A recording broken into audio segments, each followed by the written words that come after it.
All right, ladies and gentlemen, for today's YouTube video, what we have is another, I think it's another tutorial by Dream Strike. He gives some of the best tutorials, tips on Call of Duty in the entire world. I mean, I love watching these videos.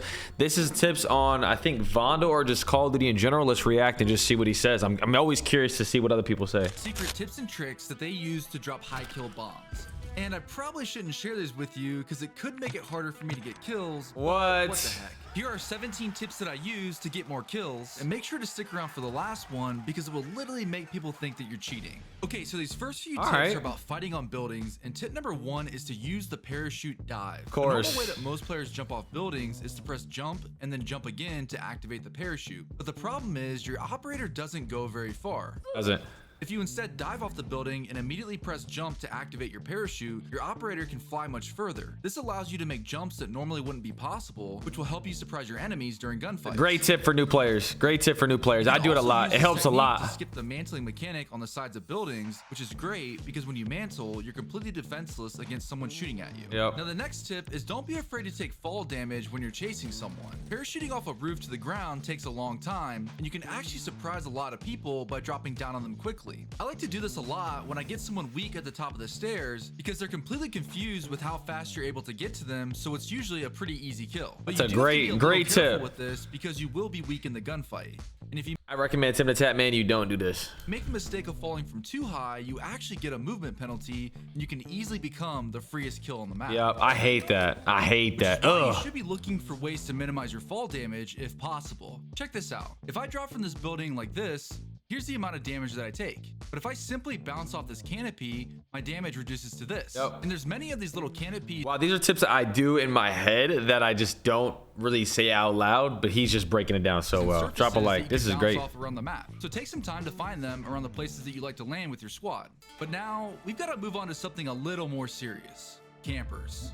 Okay, it's not that serious. It's just a part of the game. But man, they can be annoying. So Hell these next yeah. couple of tips will help you take care of them. 100 If I know TV. someone is holding a roof and camping the entrances, I like to use smokes offensively. Great play. I simply toss a smoke up top, which then gives me cover to take a zip line or stairs and kill the camper in the confusion. I love to use this trick to get on roofs, but it can be effective anytime someone has you pinned down. Just smoke out their position, and now you're free to rotate. And another strategy that I use all the time is to take a redeploy drone instead of using the stairs. These zip lines aren't just for getting across the map. You can parachute off them at any point, and it's a great way to get on a rooftop quickly. On a rooftop, yeah. Clip, I know there's a guy camping in this building, and he thinks I'm gonna run in through the bottom. So by surprising him by dropping down from the top, I'm able to get a pretty easy kill. Now, I know we can't always avoid the stairs, so these are two things that I do if I think someone is camping them. The first is to jump peek corners. It can be kind of slow doing this, but you'll thank yourself when you win the gunfight. Yep. And it works for two reasons. The first is if someone is aimed down sight waiting for you, you're gonna typically jump over their aim. So if they do start to shoot you, hopefully they'll be hitting low damage leg shots, and you can take them out with higher damage chest shots. And the other reason is a bit more technical, but when you quickly jump around a corner, you'll see your opponent before he or she sees you, because the data of you jumping has to travel through the internet to the game servers and then has to reach your opponent, which takes time. So this peeker's advantage. It does. That is such a huge thing in Call of Duty. Why it can oftentimes pay off to be aggressive in first-person shooter games. Okay, well, sometimes it doesn't work because this game seems to have a mind of its own, but that's a risk you're gonna how does that guy not get stunned? But moving on. And the next tip while you're running on the stairs is to spam your ADS button, which will look a lot like this. One of the easiest ways to kill someone in Warzone is to catch them in a tactical sprint, because it takes quite a bit of time for your character to stop sprinting and start shooting. So by spamming your ADS button, you minimize the chances that you'll get caught in a sprint. Also, a lot of casuals think it's really annoying that people do that, but it really does help. Stairs, so even I don't do it all the time, but I would definitely recommend to do it late game when people start to get really campy. But even after you make it up the stairs, you still have to get through a doorway to get onto the roof, which can be pretty sketchy. And that's why I like to prioritize the roofs of corner buildings when possible. Take a look at this. That's a good tip. I didn't even know about this. Middle building, I now have to check and clear a wide angle where enemies can be. But if I go up a corner building, there's usually a much smaller area to cover. Now, obviously campers can be in any corner of the map, but in general, I found this helps me to not get shot in the back like this guy. And once I'm on the roof, I try to stand on the ledge as a last resort. I can't tell you how many kills I get because people are standing on ledges and it takes forever for them to get back into cover when I'm shooting at them. And if you look around most ledges, there's often oftentimes flower pots, benches, and things you can stand on to allow you to look over the edge. Incredible editing. Your entire character's I'm hitbox. locked. This will make you a harder target to hit, and you can also duck into cover much quicker. But if you do need to stand on a ledge, just make sure you've had your caffeine.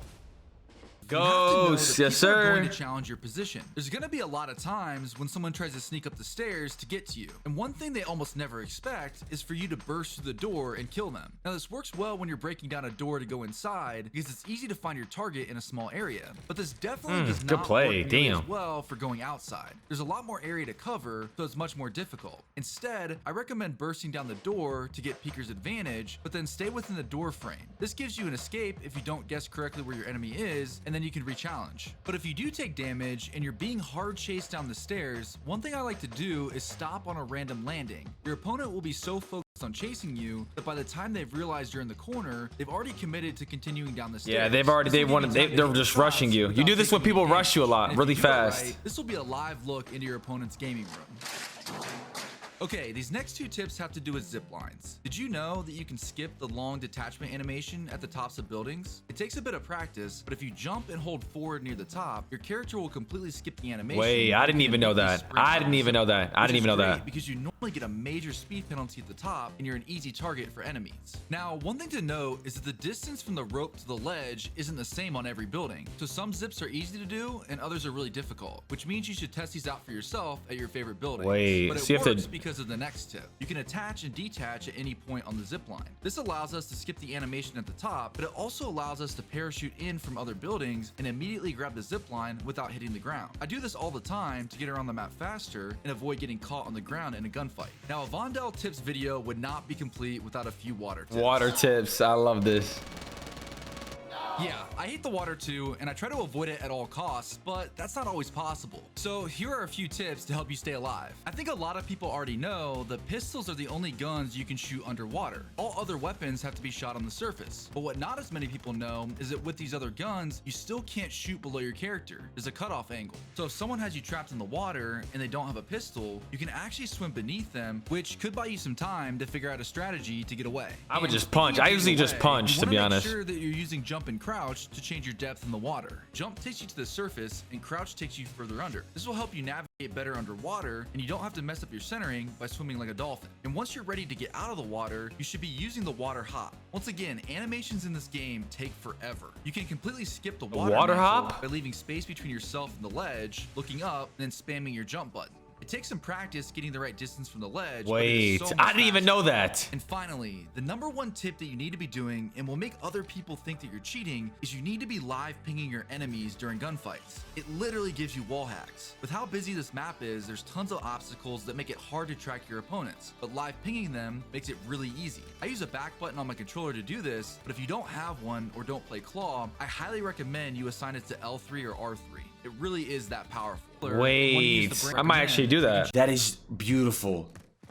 Oh my god. Dude, that's beautiful. I didn't even know about that. That's great.